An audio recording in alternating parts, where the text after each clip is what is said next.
ハゼットジャパン様より製品の提供を受けて動画を作成しています。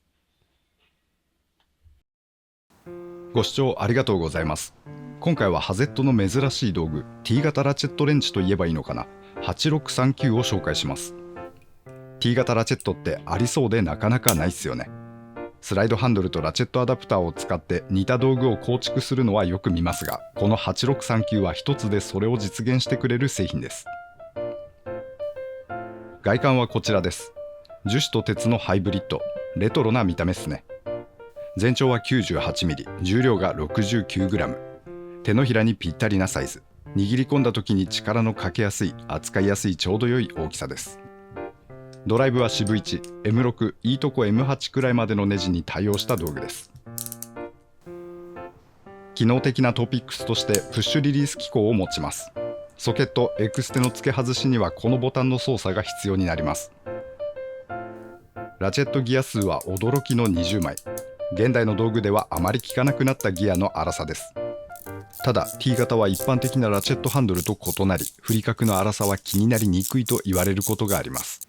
拳1個分が自由になるスペースあることが前提な道具ですので、あまり細かなギアはいらないって具合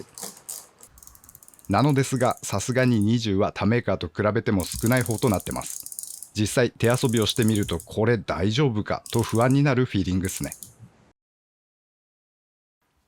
プッシュリリースボタンすぐ下に切り替えレバーが備わります。切り替えの向きは一般的なラチェットと同じ、硬券さんの逆というと伝わりやすいかもしれません。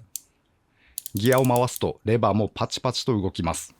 切り替えの操作をしてみると柔らかくはないですが硬くもないです。しかし何とも緩いというか、はっきりしない感じは受けます。こちらもギアと同じく一昔前のラチェットといった印象です。蓋を開けてみたのがこちらです。メカも外観と同じくレトロな感じ、懐かしいラチェットっすね。ボディは樹脂製、思った以上に樹脂の部分が多いです。挟み込む2枚のプレートでしっかり力を受けているのかな。3ヶ月ほど使っていますが、樹脂部分が削れていたりといったことはありませんでした。動画の途中ですが少しプロモーションです。ハゼットさんでは現在春の工具キャンペーンを実施中。渋1やビット系の小ぶりな道具メインのセールとなってます。概要欄にリンクを置きますので、後ほどご覧になってみてください。さて8639に戻ります。使ってみた感想としてはいいですね。もともと私が T 型の工具好きというのもあり、これも相当に気に入って使ってます。ドライバー型かハンドル型かというと、どちらかというとドライバー寄りな道具。気軽に使える扱いやすさに加えて、ドライバー型よりも高トルクで扱えるのが便利。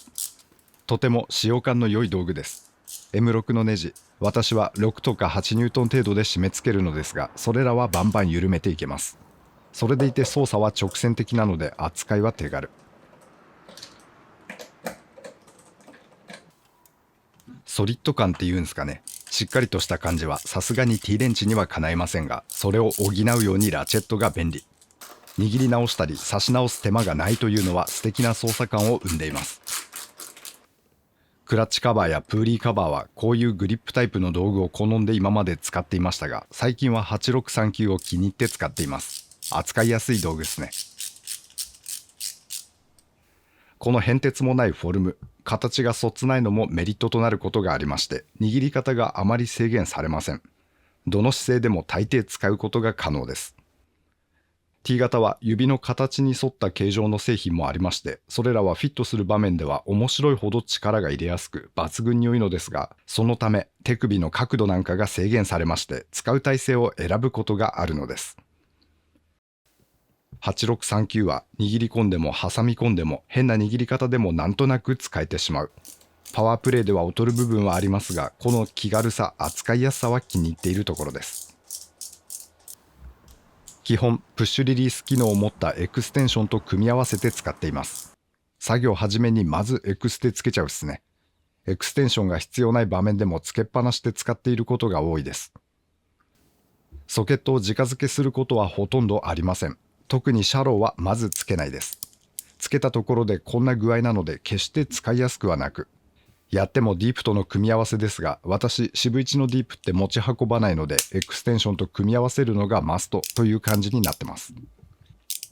せっかく本体からエクステンション抜けないっすから、ソケットも置いてこないこの組み合わせが気に入ってるっすね。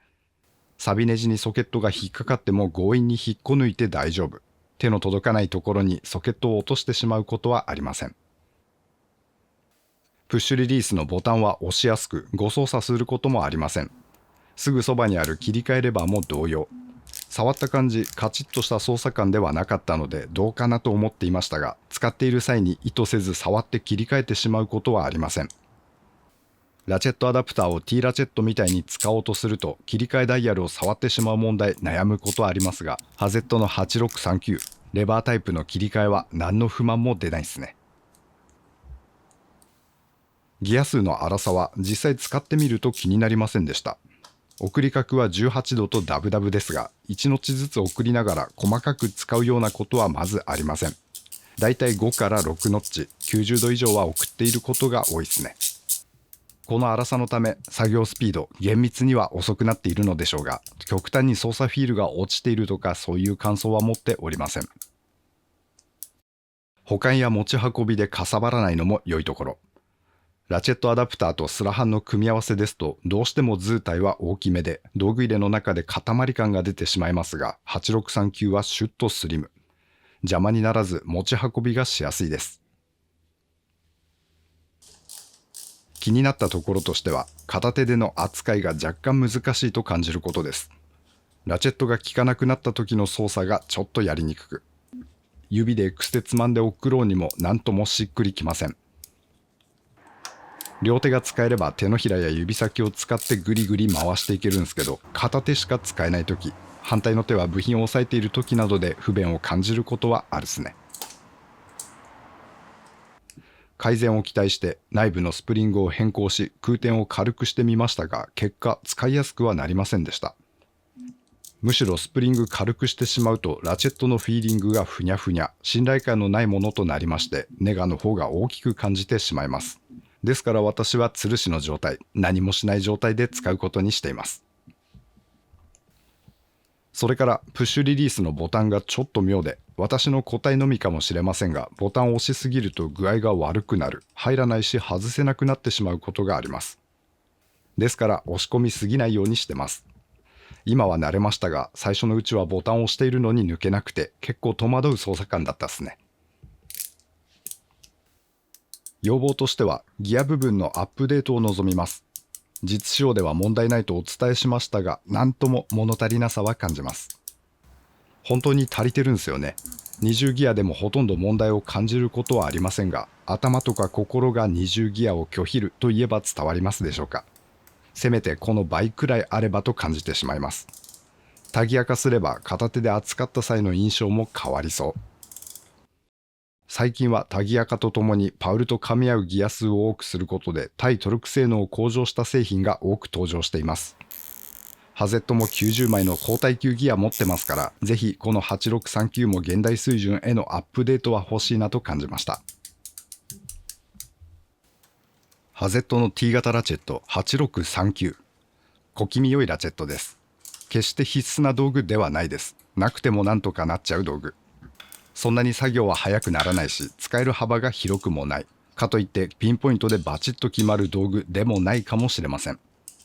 しかしこの分かりやすい使用感の良さはぜひ体験してみていただきたいです。使っていてとても楽しい道具、QOL を上げてくれる製品って感じ。こだわり派の方やそこそこ道具揃ってきた方におすすめしたい製品となってました。さて、最近ハゼット様では週末限定のタイムセールを始めたそうです。木曜日にハゼット様のホームページで対象アイテムが発表され、月曜朝まで3日間の限定セールとなってます。今週は何がお得になってるか、週末のちょっとしたお楽しみ企画。概要欄にハゼット様へのリンクを置きますので覗いてみていただきたいです。